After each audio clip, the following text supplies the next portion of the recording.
You guys know that slavery was never abolished, right? It's just been rebranded.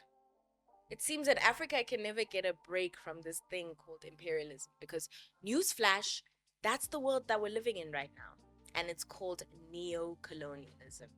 Last week, you were introduced to this concept in a very thought provoking yet digestible manner, right? Through our conversation about what's going on in Africa, sort of what's happening with the Bretton Woods systems and the IMF and the World Bank's involvement in Africa. But today, I want us to tackle this topic in a slightly more academic way for us to really understand what neocolonialism is. So, let's get into it.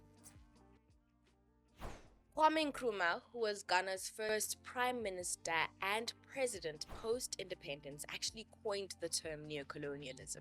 Some even say that he's the father of the term and concept, and he's spoken and written extensively on the topic. In fact, in 1965, just a few years after Ghana's independence, which obviously triggered independence across the entire continent of Africa, he released a book titled Neocolonialism, the Last Stage of Imperialism, which is such a powerful title for the book. And this is what he says about neocolonialism.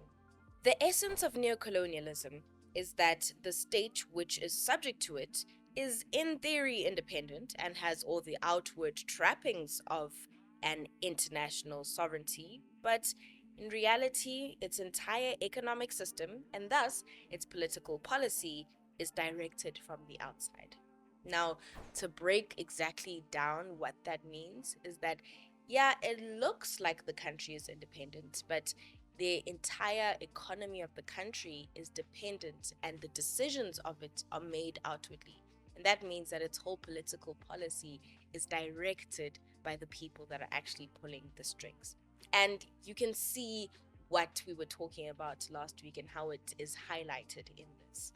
Now, neocolonialism is made manifest through these 5 following things.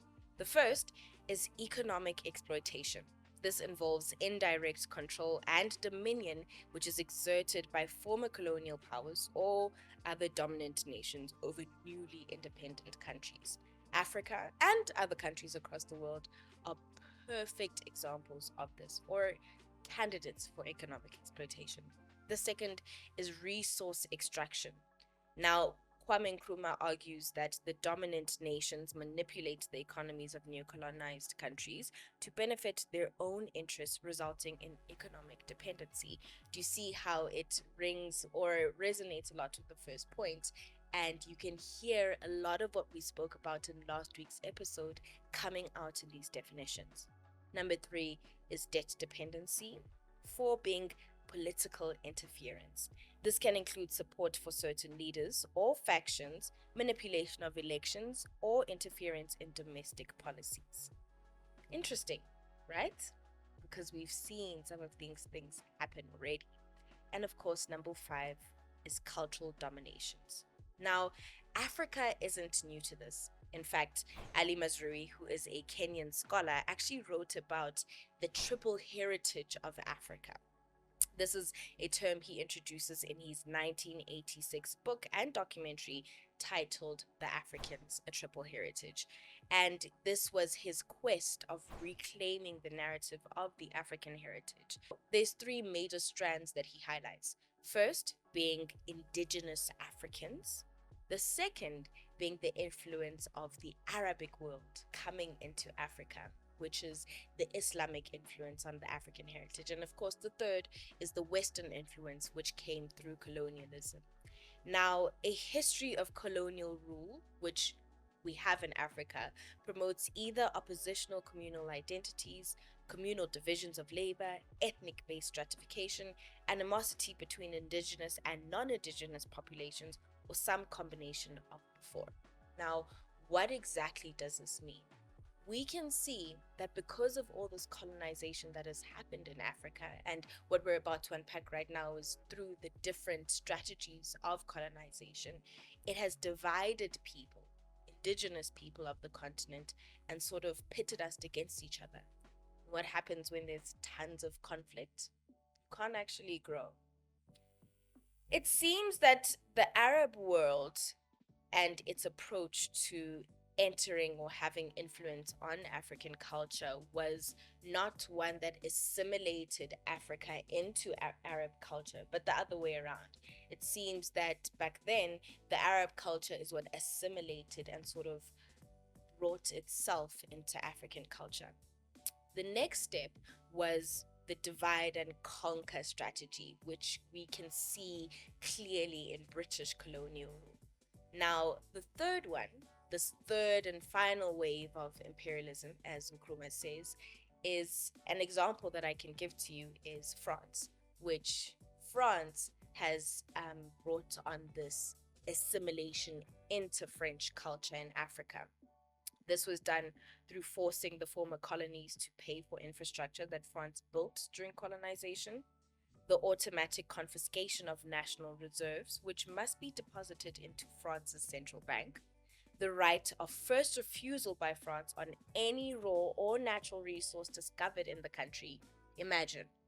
The priority to French interests and companies in public procurement and public holding, the exclusive right to supply military equipment and train the country's military officers, the right of France to pre-deploy troops and intervene in the country to defend its interests, the obligation to make French the official language of the country and the language of education, the obligation to use French colonial money, the FCFA, the obligation to send France annual balance and reserve reports, and the renunciation or enter military alliance with any other country less authorized by France. We can see that this assimilation seems far worse than what happened in colonialism. And that's why Nkrumah, who already wrote about this in the 60s, says that it is the most dangerous phase of colonialism. Well, I'd start off by looking at these scholars that I've spoken about today, the writings of Kwame Nkrumah and Ali Mazrui.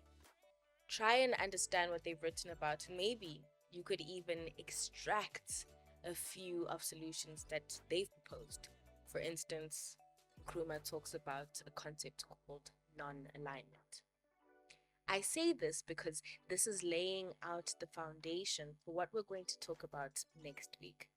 See, in last week's video, there was a comment by one of the viewers that said, "That's all good and well, but you failed to talk about China." And I think it's very important for us to understand these concepts, neocolonialism, non-alignment, all of these things, in order for us to exactly to take apart and dissect what exactly China's role in Africa is. So for now, marinate in this. Go and have a lovely week. And next week, that's all